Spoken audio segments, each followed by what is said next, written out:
Have you ever heard of the mind-muscle connection? Because that's exactly what we're talking about in this video. Let's go.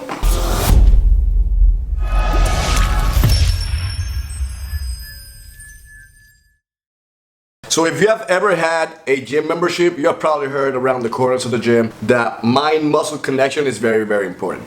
Okay, but first we need to define what is the mind-muscle connection. The mind-muscle connection is that connection that you feel with your muscle. How well can your mind send a signal to your muscle in order to be engaged in the physical activity? So that's basically what the mind-muscle connection is. And when it comes to bodybuilding, or when it comes to building the muscle, it's very important to have that mind-muscle connection because you need to be able to feel that muscle in action whenever you're performing the exercise.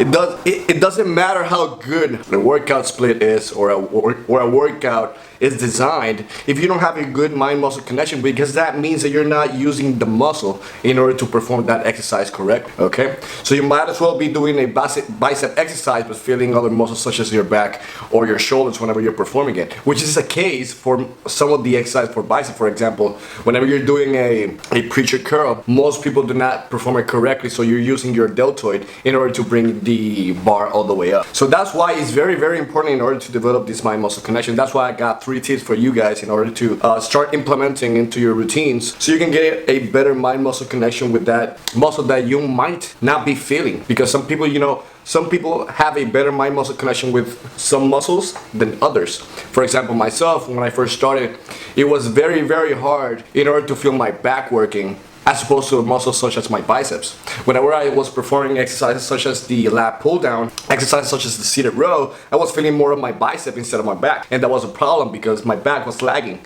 My bicep, my arms were bigger than my back when it comes to the ratios. So I got 3 tips for you guys to try.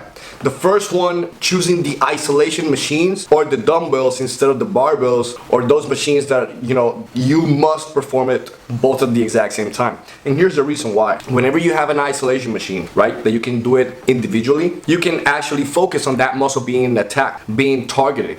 So by switching your position on the machine, or switching the how high your sit is or where you're placing your hand, you can actually feel that muscle being attacked, being used, or being executed in an exercise.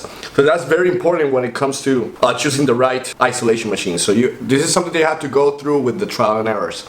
Okay, and the reason behind I also tell you to try with dumbbells is because with dumbbells, again, you are isolating both sides of your body. So you can actually either do it alone, right? If you, I don't know, if you're doing chest, you can do the chest press alone or the chest flies alone, or you can do it both at the exact same time, but since they're separately, you're targeting each muscle separately, so you can still feel it even better. Okay, so that's the tip number 1. Try with the isolation machines and try with the dumbbells. Another thing that I like to use is flexing. Whenever you're done with your routine, or whenever you're in your house, or wherever you are, if you have a mirror in front of you, try flexing your muscles.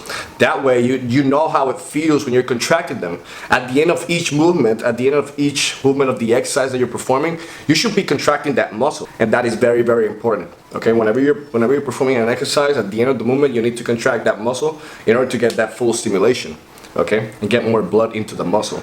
So by flexing, you can do it by flexing after your routines, before your routines. So whenever you're at home, whenever you have a mirror in front of you, you're basically enhancing that mind-muscle connection that you want to develop in order to execute the exercise better in the future. Okay, and get the better development of that muscle on the long run. And the third tip is to control the negative part of the rep, which is essentially the most important part of the rep.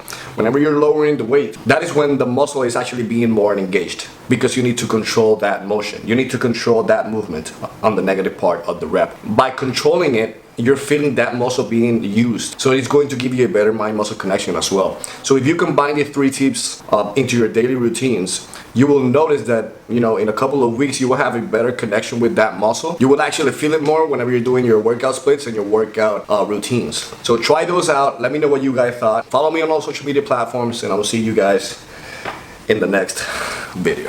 And if you want to learn how to build muscle, lose fat, stay healthy, consider watching the following videos. Make sure to subscribe, like, share, and I'll see you on the next video.